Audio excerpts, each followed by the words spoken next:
Hi everyone, today we will talk about how to fix or how to solve Messenger late notifications. To know how to fix or how to solve Messenger late notifications, you should just go to settings like this. You will click. After that, in this page, you will go to apps, default apps, app settings.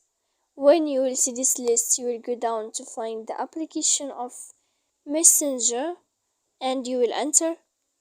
Then in this page you will go to click for stop. After that you will enter to storage.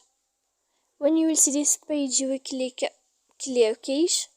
Then you will go to click clear data, and after all that you can update your application. So please don't forget to support us by like and subscribe. See you next time in another video, and thank you for watching.